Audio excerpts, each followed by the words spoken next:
Хоёр нарны хооронд ингээд хорвоог ингээд талхны мөнгө олчвол болоод байдаг амьдрал яруу найрагчийн сэтгхүүд ерөөсөй байдгүй шүү. Жишээл мишгийн цэдэнд орж байгааг бол одоо архиудаг байсан тий.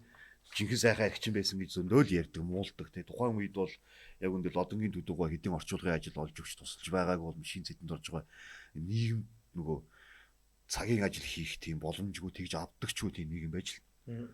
Тэр мишгийн цэдэнд орж байгаа тухай одоо хоёр одоо их том хүний дурсамж байна л да. Жишээлбэл Дашвалбарын хүн ертөнцийн номон дээр одоо энэ Дэнжимийн өдч хэлв. Ямарсан гэр хороолд нэг айд очсон мишгийн цэдэнд орж байгааг нь очиод үеэрээ тойрч сууж хагаад дундаа 13-ын дүмпэнд цувдаа буцалгаж идээд цувдаага хусангаа нөхдүүд яруу найраг ярьдаг.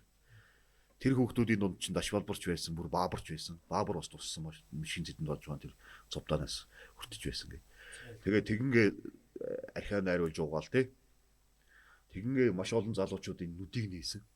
Тэдэнд орчин бол асар олон хүний нүдийг нээсэн. Тэгээд тэрнийхэн ачаар бол Монголын модернизм бол Монголын одоо яруу найраг бол сэтгэлгээний арай өөр түвшинд гарч байгаа шүү дээ. Тэгээд мишгийн цэдэнд орж байгаа нэг шүлгийг уншмаар байгаа. 48 дугаар хуудсанд нь байдаг энэ Бурхан буудан хөх салхи гэдэг номынхан цөхрөл гэдэг шүлэг баг.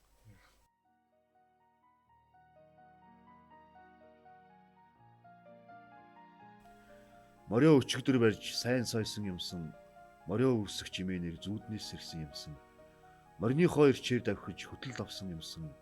Морин төврөг өн чимээнээр нар гарсан юмсан. Морины шанцыг сунгаж мянганы газар тууллаа.